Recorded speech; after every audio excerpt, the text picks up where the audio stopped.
कक्षा 10 के सभी विद्यार्थियों का RC study zone YouTube channel पर मैं रामचंद्र चौहान स्वागत करता हूं। प्यारे विद्यार्थियों, जैसा आप सभी जानते हैं आपकी बोर्ड के एग्ज़ाम अभी चल रहे हैं और आने वाली 26 मार्च को आपके गणित विषय की परीक्षा होने वाली है। और आप सभी विद्यार्थी इस परीक्षा की तैयारी पूरे मन लगाकर जी जान से जुटे हुए हैं इस तैयारी में।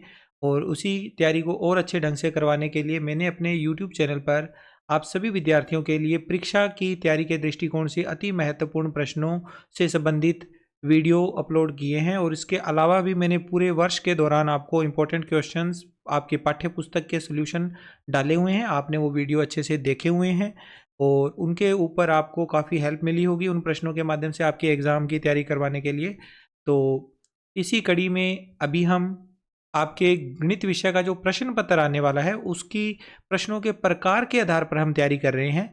पहला प्रश्न जो था एबेसेदे वाला, जिसमें मल्टीपल चॉइस के क्वेश्चन आते हैं, मल्टीपल चॉइस यानी एबेसेदे वाले प्रश्न, उन पर आधारित हमने सभी प्रश्नों को तैयार कर लिया है। एक पिछले वीडियो के अंतर्गत हमने एबेसेदे वाले आपकी बुक में जितने भी प्रश्न बनते हैं, जिन जिन चैप्टर से एबेसेदे वाले क्वेश्चन आने वाले थे, उन सभी की तैयारी हमने कर ली है। वो वीडियो आपने देख लिया होगा। अगर नहीं देखा है तो आप इस वीडियो के डिस्क्रिप्शन में ऊपर आई बटन पर क्लिक करके वो वीडियो देख सकते हैं। और आज के इस वीडियो में हम बात करेंगे हमारा प्रश्न क्रमांक दूसरा, जो कि रिक्त स्थान वाला प्रश्न होता है। उस प्रश्न की तैयारी आपको कैसे करनी है, उसमें कौन कौन से इंपॉर्टेंट क्वेश्चन है, किस चैप्टर में से कितने प्रश्न आएंगे रिक्त स्थान वाले, वो सभी बातें हम इस वीडियो में डिस्कस करेंगे और उन प्रश्नों को भी देखेंगे जो परीक्षा के दृष्टिकोण से इंपॉर्टेंट है। तो आइए स्टार्ट कर लेते हैं इस वीडियो को। वीडियो अच्छी लगे तो आप इसे लाइक कर सकते हैं, शेयर कर सकते हैं अपने कक्षा 10वीं के बाकी विद्यार्थियों के साथ। तो सबसे पहले हम बात करेंगे हमारा जो प्रश्न पत्र का प्रश्न संख्या 2 है, रिक्त स्थानों की पूर्ति कीजिए। ये 6 अंकों का एक प्रश्न होता है और इसमें कुल 6 प्रश्न होते हैं।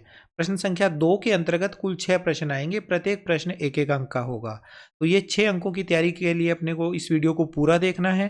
सबसे पहले अगर हम देखें कि कौन कौन से चैप्टर में से ये क्वेश्चन आने हैं, तो चैप्टर संख्या 5 समांतर श्रेणी, इसमें से एक प्रश्न आएगा। चैप्टर संख्या 7 निर्देशांक ज्यामिति, इसमें से भी एक प्रश्न आएगा। चैप्टर नंबर 8 त्रिकोणमिति का परिचय, इसमें से भी एक प्रश्न आएगा। चैप्टर नंबर 12 पृष्ठीय क्षेत्रफल और आयतन, इस पर भी एक प्रश्न आपके एग्जाम में मिलेगा आपको। और चैप्टर नंबर 13 सांख्यिकी, इसमें से 2 प्रश्न आपको परीक्षा में देखने को मिलेंगे। तो चैप्टर नंबर 5, 7, 8, 12 और 13, इन पांचों चैप्टर में से कुल 6 प्रश्न आएंगे रिक्त स्थान वाले। तो एक एक करके हम सभी अध्यायों में से इंपॉर्टेंट क्वेश्चन देख लेते हैं। सबसे पहले हम अध्याय संख्या 5 देख लेते हैं, समांतर श्रेणी, जिसमें से एक प्रश्न आपको परीक्षा में देखने को मिलेगा। तो ये सबसे पहला प्रश्न है इसमें से इंपॉर्टेंट। एक समांतर श्रेणी का nवां पद 10n-2 है, तो इसका 25वां पद डैश होगा। यहाँ मैंने आंसर पहले से लिखा हुआ है मेरे लिए। अब आप इस आंसर को इग्नोर करते हुए देखो कि पद कौन सा दिया हुआ है, क्या ज्ञात करना है। nवां पद दिया हुआ है, व्यापक पद जिसे हम बोलते हैं, 10n-2, और इसका 25वां पद पूछा गया है। तो प्यारे बच्चों याद रखो, जब आपको व्यापक पद दे दिया जाता है तो उसमें केवल n होता है और n का मान हम रखकर कोई भी पद ज्ञात कर सकते हैं। जैसे 25वां पूछा है तो n का मान 25 लिख दो। 28वां पद पूछा गया होता तो n का मान 28 लिख दो। प्रथम पद पूछा जाता तो आप n का मान 1 रख देते। तो इसमें हम 25वां पद निकाल रहे हैं तो n का मान 25 रखेंगे। 10 इंटू में n की जगह पर 25 माइनस 2, 10 इंटू 25 250, 250 माइनस 2 248। तो 248 इसका राइट आंसर आएगा। 248 हमारा सही उत्तर होगा इस क्वेश्चन का। नेक्स्ट है इसके बाद अगला क्वेश्चन दूसरा, किसी समांतर श्रेणी के प्रथम n पदों का योगफल ज्ञात करने का सूत्र है। n पदों का योगफल ज्ञात करने का सूत्र क्या होता है? n/2 2a प्लस n-1 गुणा d, ये वाला फार्मूला होता है। कई बार हम ये वाला फार्मूला भी लेते हैं, n/2 इंटू में a plus an, a plus l भी लिख देते हैं कई बार, या a प्लस an भी लिख सकते हैं। तो 2 फार्मूले हैं, इसके दोनों में से आप कोई भी फार्मूला लिख सकते हो। लेकिन अगर मेन फार्मूला देखें तो ये वाला फार्मूला है, n/2 इंटू में 2a plus n-1 into d, ये वाला फार्मूला इसमें लिखना था। इसका खाली स्थान में अपने को आंसर आना था ये। नेक्स्ट है हमारा तीसरा क्वेश्चन, किसी समांतर श्रेणी का nवां पद डैश होता है। nवें पद का फार्मूला पूछा है तो nवां पद होता है a प्लस n-1 गुणा d। nवें पद का मान a प्लस n-1 गुणा d। ओके। चौथा प्रश्न है इसमें इंपॉर्टेंट, समांतर श्रेणी -1, -5/6, -2/3, डैश डैश डैश का सार्वंतर यहाँ पर आंसर मैंने पहले लिख दिया, लेकिन इसका सारवंतर डैश है।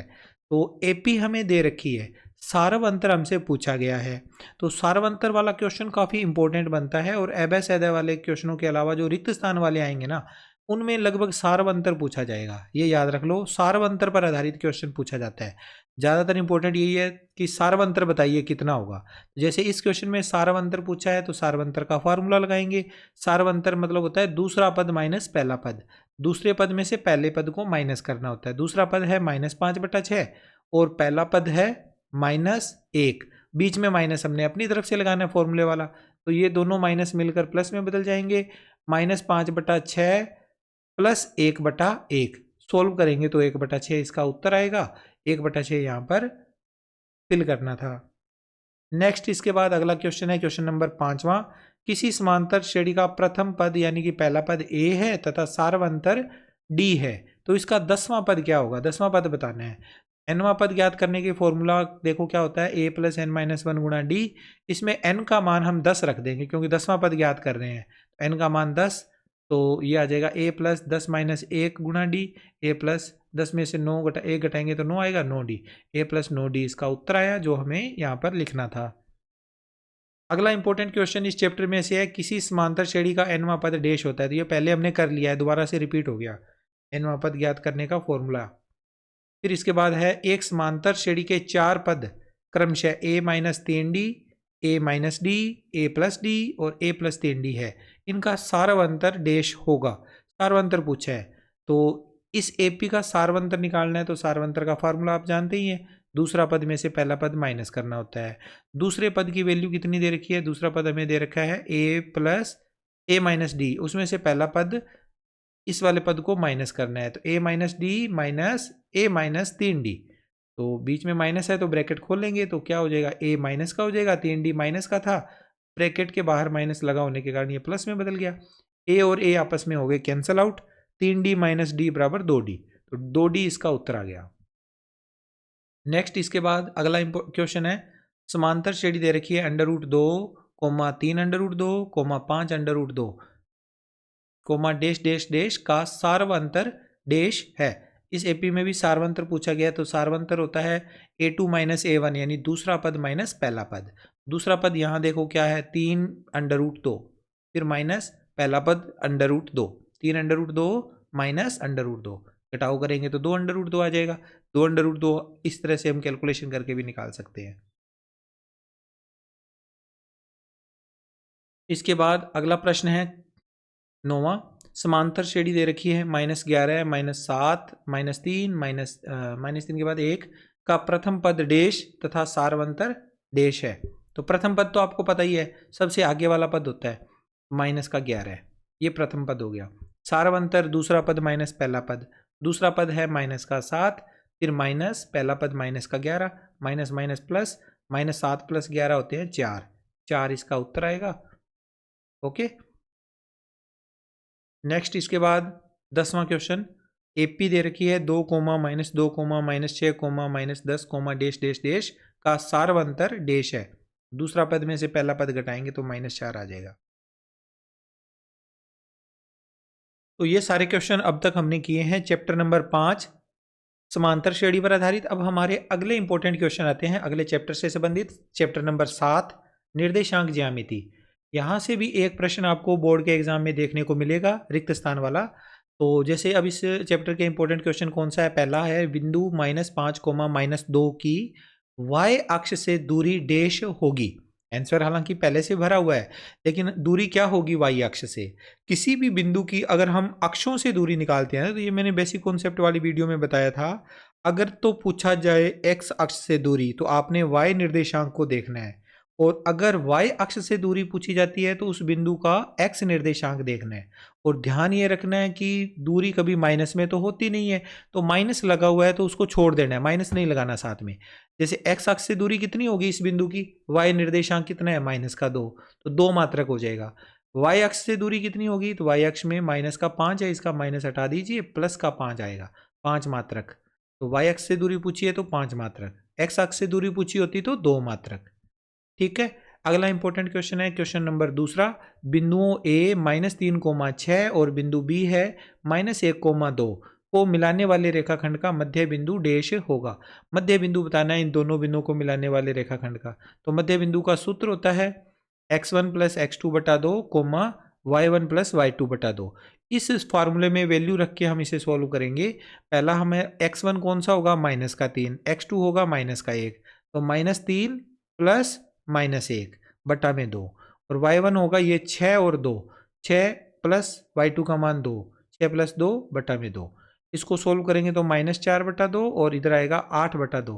-4/2 हो गया -2 और 8/2 हो गया 4, तो ये बन गया -2,4 जो इन दोनों बिंदुओं को मिलाने वाले रेखाखंड का मध्य बिंदु का मान आ गया। ठीक है, अगला इंपॉर्टेंट क्वेश्चन है क्वेश्चन नंबर थर्ड, कार्तीय तल में किसी बिंदु 6,4 की कोटि डैश है तथा भुज डैश होगा। कोटि क्या होती है और भुज क्या होता है? किसी भी बिंदु का जो भुज होता है ना वो x निर्देशांक होता है, कोटि क्या होती है y निर्देशांक।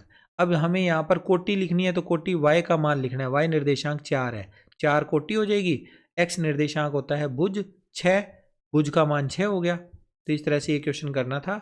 नेक्स्ट इसके बाद अगला इंपॉर्टेंट क्वेश्चन है क्वेश्चन नंबर 4, किसी बिंदु की y अक्ष से दूरी उस बिंदु के डैश निर्देशांक का धनात्मक मान होता है, x निर्देशांक का धनात्मक मान होता है y अक्ष से दूरी। ठीक है, अब अगला प्रश्न है इसमें पांचवा, बिंदु दे रखा है a x1, y1 तथा x2, y2 को मिलाने वाले रेखाखंड के मध्य बिंदु के निर्देशांक डैश होते हैं। तो मध्य बिंदु का सूत्र लिखना था इसमें एक्चुअली, तो हमने यहाँ पर सूत्र इसमें अप्लाई कर देना है, x1 + x2/2 और y1 + y2/2। इसके बाद अगला सवाल है, किसी बिंदु P A, B की मूल बिंदु से दूरी डैश मात्रक है। मूल बिंदु से दूरी ज्ञात करने का सूत्र लिखना है। मूल बिंदु से दूरी ज्ञात करने का सूत्र होता है x² + y² का पूरे का रूट। अब x की जगह A है और y की जगह B है, तो इसकी जगह पर अब देखो a और b रिप्लेस कर दो, x को a लिख दो, y को b लिख दो, तो ये बन जाएगा √a² + b², a² + b² पूरे के ऊपर अंडर रूट। ओके, इस तरह से ये क्वेश्चन करना था। आगे है इसके बाद अपना अध्याय संख्या 8वां, त्रिकोणमिति का परिचय। त्रिकोणमिति का परिचय 8वें चैप्टर में से भी आपको एक प्रश्न परीक्षा में देखने को मिलेगा। तो देखते हैं इसमें से कौन कौन से इंपॉर्टेंट क्वेश्चन है। पहला क्वेश्चन है sin² + cos² बराबर डैश, जहां a एक न्यून कोण है। तो ये एक सर्वसमीका ही है, sin² + cos² बराबर 1 होता है, सर्वसमीका का ही मान पूछा गया था। इसके बाद अगला प्रश्न है, न्यून कोण थीटा बराबर डैश के लिए सदैव tan थीटा बराबर cot थीटा होता है। tan थीटा और cot थीटा बराबर कब होते हैं, कौन से मान पर होते हैं, थीटा कितने डिग्री पर होते हैं? तो याद रखो बच्चों, tan 45 डिग्री का मान भी 1 होता है और cot 45 डिग्री का मान भी 1 होता है, यानी 45 डिग्री के कोण पर दोनों वैल्यू बराबर हो जाती है, tan थीटा और cot थीटा दोनों एक दूसरे के बराबर हो जाते हैं। तो इसका आंसर आएगा थीटा बराबर 45 डिग्री। फिर है अगला सवाल, sin 0 डिग्री + cos 0 डिग्री का मान डैश होता है। sin 0 डिग्री और cos 0 डिग्री की वैल्यू बतानी है। तो देखो sin 0 का मान तो 0 होता है, cos 0 का मान 1 होता है, तो 0 + 1 1, इन दोनों के बीच में हमने sin 0 का मान रख दिया और cos 0 का मान रख दिया, एक उत्तर आ गया। इसके बाद अगला इंपॉर्टेंट क्वेश्चन है क्वेश्चन नंबर 4, जिसमें पूछा गया है 2 sin² थीटा -1 बराबर 0 होगा यदि थीटा बराबर डैश हो। ये वैल्यू 0 कब बनेगी, जब थीटा की क्या वैल्यू हो। तो हम इसको 0 के बराबर रख के इसको सोल्व करके देखेंगे। 2 sin² थीटा -1 बराबर 0, 2 sin² थीटा बराबर माइनस का 1 इस तरफ आकर प्लस का 1 हो गया, 0 + 1 1 के बटा में ये 2 यहाँ से हट जाएगा, बटा में चला जाएगा, sin² थीटा बराबर 1/2, स्क्वायर है तो इधर रूट लग जाएगा साइन थीटा का मान निकालने के लिए। साइन थीटा बराबर √1/2, 1/2 का जो वर्गमूल निकालेंगे तो 1/√2 आएगा। और 1/√2 कब आता है, 1/√2 आता है जब साइन 45 डिग्री का होता है। साइन थीटा बराबर आ गया साइन 45 डिग्री, यानी थीटा बराबर आ गया 45 डिग्री। इस तरह से भी क्वेश्चन कई बार पूछे जाते हैं, तो आपको ध्यान रखना है कि क्वेश्चन में क्या पूछा गया है और उसको सोल्व कैसे करना है। तो ये नॉर्मली क्वेश्चन था कि आप यहाँ से साइन थीटा की वैल्यू लिखो और ऐसा मान निकालो जिससे कि हमें विशेष कोण का त्रिकोणमितीय अनुपात में बन जाए। तो वो हमने यहाँ पर करके इसका सोल्व करके आंसर निकाला। अब आगे है सवाल, यदि कोसेक थीटा बराबर √2 हो कोसेक थीटा का मान √2 हो तो टेन स्क्वायर थीटा का मान कितना होगा। देखो कोसेक थीटा बराबर √2 दे रखा है और कोसेक थीटा √2 कब होता है, जब कोसेक 45 का मान होता है। ये कोसेक 45 डिग्री पर, तो यानी थीटा की जगह क्या आएगा 45 डिग्री। √2 किस पे होता है मान, कोसेक 45 पर, तो थीटा बराबर 45 डिग्री। अब 45 डिग्री थीटा का मान आ गया तो यहाँ पर हमें टेन स्क्वायर थीटा का मान निकालना है, तो थीटा की जगह 45 लिख दो। टेन स्क्वायर 45 डिग्री, 45 का मान 1 होता है तो 1 का स्क्वायर करेंगे 1 आएगा, तो इसका उत्तर आ जाएगा 1। आई होप आपको ये सवाल समझ में आ रहे हैं। अगला इंपॉर्टेंट क्वेश्चन है, यदि साइन थीटा बराबर 1/√2 हो तो कोस स्क्वायर थीटा -1 का मान डैश होगा। ये भी अच्छा क्वेश्चन है, ध्यान से समझिएगा। साइन थीटा का मान दिया हुआ है, हमें कोस स्क्वायर थीटा -1 का मान निकालना है। तो पहली बात तो है कि आप साइन थीटा का मान देखो क्या है 1/√2, यहाँ से थीटा का मान कैलकुलेट करो। 1/√2 कब होता है, जब साइन 45 डिग्री होता है, तो थीटा का मान 45 डिग्री आ गया। अब थीटा 45 डिग्री है तो इसका मतलब अब हमें इसमें मान ही तो रखना है, मान रख के हल करना है। कोस स्क्वायर थीटा -1 की जगह पर अब हम रखेंगे कोस स्क्वायर 45 डिग्री -1। कोस 45 का मान 1/√2, इसका स्क्वायर खोलेंगे तो 1/2 आएगा, माइनस में 1, 1/2 को घटा देंगे, 1/2 में से -1 घटाएंगे तो माइनस का 1/2 बचेगा, तो इसका उत्तर आएगा -1/2। काफ़ी अच्छा क्वेश्चन है, आपने इजीली इस क्वेश्चन को देख लिया होगा कैसे करना था ये क्वेश्चन। नेक्स्ट हमारे पास अगला क्वेश्चन है 7वां, यदि साइन ए बराबर कोस ए दिया हुआ है जहां ए एक न्यून कोण है, तब ए कितना होगा। साइन ए और कोस ए कब बराबर होते हैं बच्चों, जब साइन 45 डिग्री का होता हो। अब याद रखना साइन और कोस दोनों बराबर है तो थीटा 45 डिग्री होगा। टेन और कोट अगर दोनों की वैल्यू बराबर है तो भी थीटा 45 डिग्री होगा, और इसके अलावा सेक और कोसेक अगर वो दोनों बराबर हैं तो भी थीटा का मान 45 डिग्री होगा। याद रख लेना इन बातों को, ठीक है। साइन कोस बराबर है तो अपने थीटा 45 डिग्री, टेन और कोट बराबर हैं तो इसका मतलब वहां पर भी थीटा 45 डिग्री होगा, और कोसेक और सेक भी बराबर है तो भी थीटा का मान 45 डिग्री ही होगा। 45 डिग्री पर दोनों मान बराबर हो जाते हैं। नेक्स्ट इसके बाद न्यून कोण थीटा के लिए coat square theta minus cosec square theta बराबर डैश होता है। Coat square theta -1 minus cot square theta बराबर कोसेक स्क्वायर थीटा, ये सर्वसमीकरण नंबर 3 है। हमें ये बनाना है इसको, तो हम इस कोसेक स्क्वायर थीटा को इधर ले आते हैं, coat square theta minus cosec square theta, और ये प्लस का 1 इस तरफ आएगा तो माइनस का 1 हो जाएगा। Coat square theta minus cosec square theta बराबर -1 इसका उत्तर आएगा, इसलिए हमने यहाँ पर -1 लिखना है। आई होप आपको ये सवाल भी समझ में आया है। अब हमारा अगला चैप्टर आता है चैप्टर नंबर 12, पृष्ठीय क्षेत्रफल और आयतन।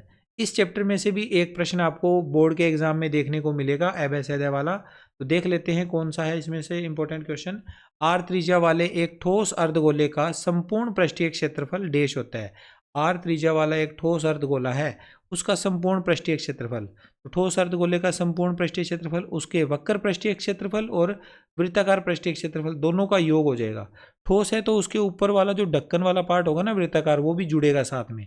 वक्र पृष्ठीय तो होगा 2πr² और प्लस वृत्ताकार पृष्ठीय हो जाएगा πr², तो 2πr² प्लस πr², 3πr² हो जाएगा। तो इस तरह के क्वेश्चन में ध्यान रखना।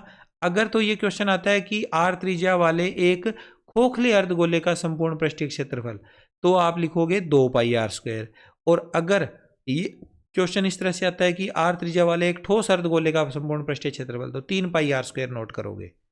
ओके, इसके बाद अगला प्रश्न है प्रश्न नंबर 2, आर त्रिज्या तथा h ऊंचाई के एक शंकु का आयतन का सीधा सूत्र पूछा है। आर त्रिज्या हो और h ऊंचाई हो तो 1/3 πr²h, इसका आंसर लिख देना है आपने 1/3 πr²h।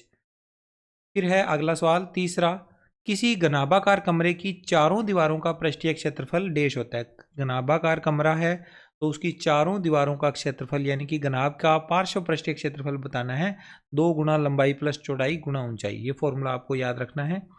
इसके बाद नेक्स्ट है हमारे पास अगला क्वेश्चन 4, क्वेश्चन नंबर 4, बेलन का आयतन शंकु के आयतन का डैश गुना होता है। बेलन का आयतन शंकु के आयतन का कितना गुना होता है। देखो बेलन का आयतन होता है πr²h, अगर इसके साथ हम शंकु का आयतन बनाना चाहते हैं तो शंकु का आयतन तो होता है 1/3। 1/3 बनाने के लिए 3 से ऊपर नीचे गुणा करना पड़ेगा। 3 गुणा 1/3 पाई आर स्क्वायर एच। तो ये 1/3 पाई आर स्क्वायर एच शंकु का आयतन होता है और गुणा में इसके 3 लग गया। तो बेलन का आयतन बराबर 3 गुणा शंकु का आयतन। तो बेलन का आयतन शंकु के आयतन का 3 गुणा होता है। तो 3 इसका आंसर होगा। अच्छा क्वेश्चन था ये भी। आगे है 5वां सवाल। किसी शंकु की त्रिज्या r, ऊंचाई h और तिर्यक ऊंचाई l के लिए l का मान क्या होगा? तो याद रखो l स्क्वायर की वैल्यू होती है h square plus r square. l बराबर होगा h square plus r square पूरे का वर्गमूल। तो ये हमने यहाँ पर लिखना था, l का मान h square plus r square का पूरे का अंडर रूट। ठीक है। नेक्स्ट इसके बाद अगला क्वेश्चन है। अगला क्वेश्चन अगला अध्याय से है, अध्याय संख्या 13 सांख्यिकी, और इसमें से 2 प्रश्न आपको परीक्षा में देखने को मिलेंगे। चलिए इसमें से अपने देखते हैं कौन कौन से इंपॉर्टेंट क्वेश्चन है। सबसे पहला क्वेश्चन इसमें से आता है, वर्ग अंतराल 15 से 25 का वर्ग चिन्ह डेश है। वर्ग चिन्ह क्या होता है? जिसे हम मध्यमान भी कहते हैं। वर्ग चिन्ह का मतलब होता है मध्यमान, या हम इसमें बीच की वैल्यू जो होती है उसे वर्ग चिन्ह बोलते हैं। तो इसका फॉर्मूला होता है, निकालने का तरीका होता है उच्च सीमा प्लस निम्न सीमा बटा 2। उच्च सीमा और निम्न सीमा 15 और 25 में उच्च सीमा 25 है, निम्न सीमा 15 है। तो 25 प्लस 15 40, 40 बटा 2 20। तो वर्ग चिन्ह कितना आ गया? 20 आ गया। आसान सा क्वेश्चन था। फिर है अगला दूसरा सवाल। इसमें आंकड़ों की सर्वाधिक बारंबारता वाला चर डेश कहलाता है। जिसकी बारंबारता सबसे अधिक होती है उसे क्या कहते हैं? बहुलक कहते हैं। क्या कहते हैं? बहुलक। तीसरा सवाल है, आंकड़े दे रखे हैं 2 4 6 5 0 2 1 3 2 3 का बहुलक डेश है। तो इन सभी आंकड़ों को जब आप देखोगे, निरीक्षण करोगे इनका, तो आपको ये पता चलेगा कि बहुलक पूछा है तो जो सबसे ज्यादा बार आया होता है उसे तो ही लिखना होता है। सबसे ज्यादा बार कौन आया हुआ है? इसमें 2 आया हुआ है, 1 2 3, 3 बार, 3 बार 2 आया हुआ है तो बहुलक 2 हो जाएगा। ठीक है। फिर है अगला सवाल, वर्ग 15 से 20 की निम्न सीमा डेश है। निम्न सीमा छोटे वाला मान 15 से 20 में छोटा मान है 15, तो 15 इसका उत्तर आ जाएगा, प्रारंभिक मान जिसे हम कह सकते हैं। अगला सवाल है, वर्गीकृत बारंबारता बंटन का माध्यक ज्ञात करने का सूत्र L प्लस एन बटा 2 माइनस सी एफ बटा एफ गुणा एच। ये वाला फार्मूला हमने इसमें लिखना था माध्यक ज्ञात करने का। माध्यक बराबर होता है L प्लस एन बटा 2 माइनस सी एफ बटा एफ इंटू में एच। यहाँ पर मैंने आपकी जानकारी के लिए लिख दिया कि L क्या होता है, सी एफ क्या होता है, एफ क्या होता है और एच क्या होता है। हालांकि अपने को आंसर यही देना है केवल, लेकिन ये आपको पता होना चाहिए। नेक्स्ट है इसके बाद क्वेश्चन नंबर 6, प्रत्यक्ष विधि से माध्य ज्ञात करने का सूत्र डेश होता है। प्रत्यक्ष विधि से माध्य होता है सिग्मा एफ एक्स बटा सिग्मा एफ। ये वाला फार्मूला इसमें लिखना था, माध्य बराबर सिग्मा एफ इंटू एक्स बटा में सिग्मा एफ। ठीक है। नेक्स्ट इसके बाद 7वां इंपॉर्टेंट क्वेश्चन है, वर्गीकृत आंकड़ों का बहुलक ज्ञात करने का सूत्र डेश होता है। सूत्र पूछा है इसमें भी, तो ये सूत्र लिखना है L plus F one minus F zero बटा में 2f1 minus F zero minus F two गुणा एच। ये वाला फार्मूला इसमें नोट करना था। इसके बाद अगला क्वेश्चन है, व्यक्तिगत आंकड़ों का माध्यक ज्ञात करने के लिए, व्यक्तिगत आंकड़ों का अगर हमने माध्यक ज्ञात करना है तो उसके लिए क्या करना पड़ेगा? उन्हें डेश क्रम में व्यवस्थित करना होगा। उन्हें किस क्रम में व्यवस्थित करना होगा? तो आरोही क्रम या अवरोही क्रम में, आरोही या अवरोही दोनों में से किसी एक क्रम में व्यवस्थित करना पड़ेगा। ठीक है। आगे है क्वेश्चन नंबर 9, कल्पित माध्य विधि से माध्य ज्ञात करने का सूत्र डेश होता है। तो A plus sigma F D बटा सिग्मा एफ, ये वाला फार्मूला नोट करना था। और इसका अंतिम इंपॉर्टेंट क्वेश्चन है, प्रथम 5 विषम संख्याओं का माध्य डेश होगा। प्रथम 5 विषम संख्याएं 1 3 5 7 9, इनका माध्य होगा सिग्मा एक्स, यानी सभी का सिग्मा जोड़, इनका जोड़ कर लो, और बटा में n यानी कि number of data. Number of data यानी कि संख्याएं कितनी है? 5 है, तो 25 हो जाएगा इनका योग बटा में 5, 25 बटा 5 5, तो 5 उत्तर आ जाएगा इसका।